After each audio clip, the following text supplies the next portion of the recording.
So I've been sitting here thinking about this idea of the connection between the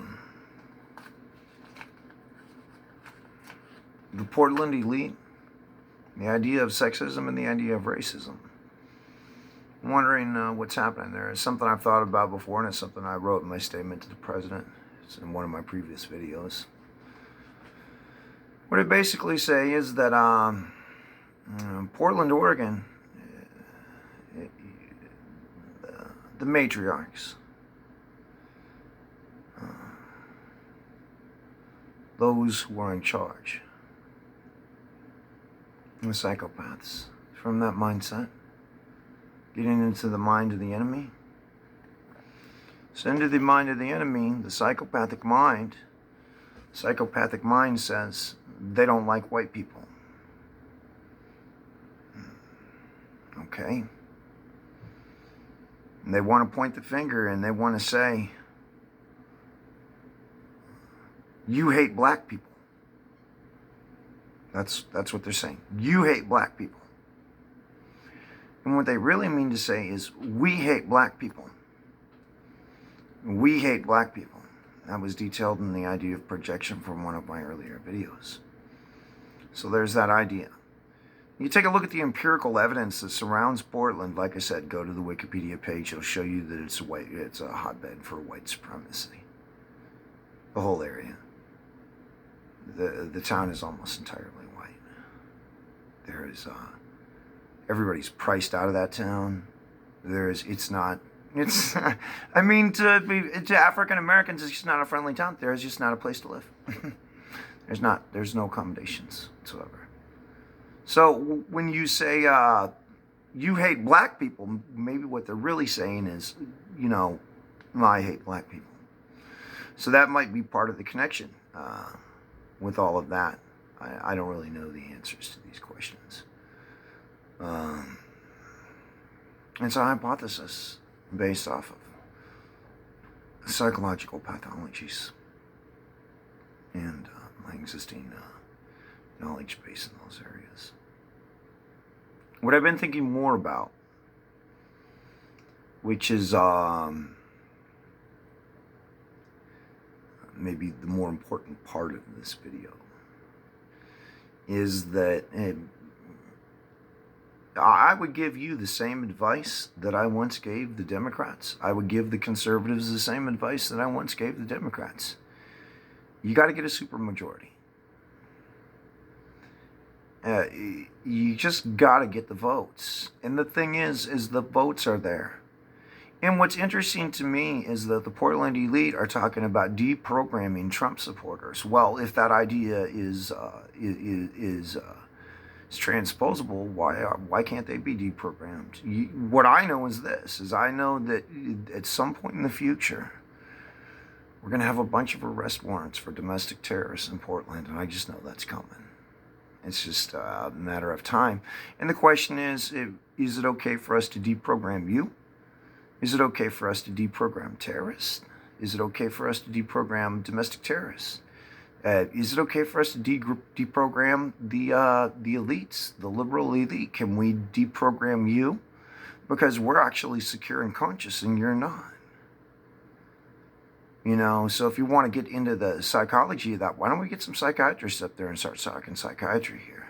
And we could take this next level.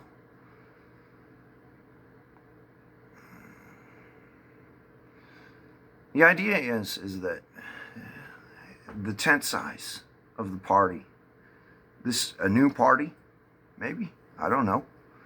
I mean, what I see is human rights is engaged, or the United States is engaged in massive human rights violations right now. And it's going to get worse and worse and worse and worse when we're talking about human rights violations. They just don't have a respect for the fundamental reality of human rights. I mean, just in the simple fact that they can say, let's deprogram anyone. Who are you to deprogram, man? Really. I mean, you're just going to shit all over another person's human rights like that, just sitting there hypothesizing. What makes you God? You know, what gives you the right to deprogram people, man? What are you talking about deprogramming? Why are we even having that conversation? Is maybe a better question to ask. So there's this larger idea of let's expand and get as many of the votes as we can. Now, honestly, I'm going to tell you, the people from the GOP, the old crusty motherfuckers, man, who are ultra-conservative, holding onto your pocketbooks, you're probably not going to go very far. The country's moved. The country's moved to the left. And that's just a reality. Your politics have to represent that. If they don't, you're just a dead, dying elephant. And it's better to not take everyone with you. It's better to move with the moment, to seize the moment, rather than to hold your ground when you have no ammunition. It's just not smart. So there's going to have to be some new effort. I mean, having Parler back is a good start, but there's a lot more to that. And there's a lot of money on the conservative side of the camp. It's important to start using that money to do the things that you need to do to create redundancies and backups. So you just have to realize if the conservatives are gonna move to regain political power, you have to become cutthroat as your enemy is cutthroat. It's the same way. Otherwise, you end up dead. And now that's a fundamental reality that pretty much everybody around them can see. Because to all the Democrats, this sounds like their plan. To the elites, it sounds like their plan. It's a great way forward. To the people who are all being threatened by this, it sounds like something very, very, very, very different.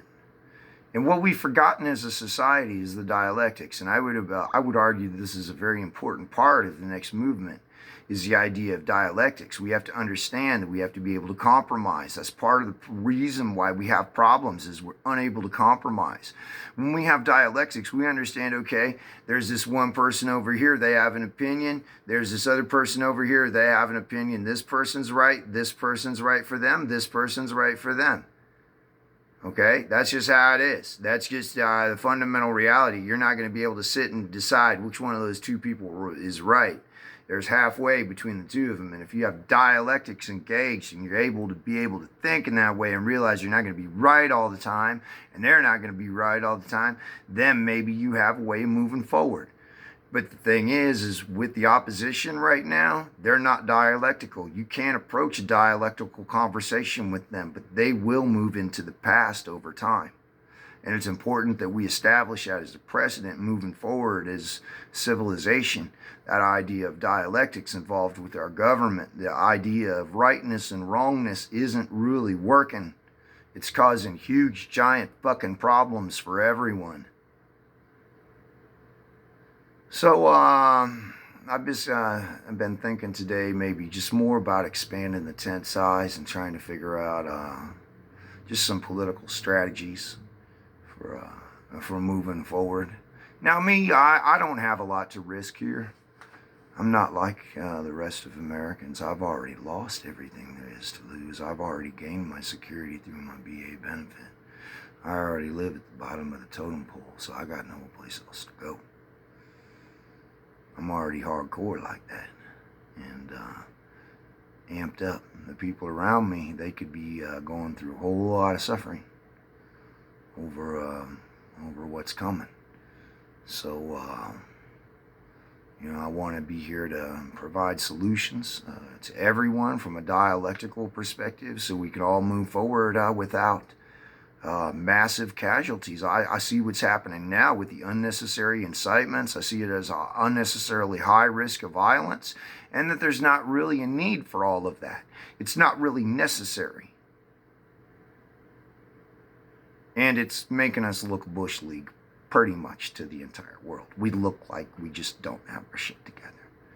So, kudos to that. That's about all I have to say for now.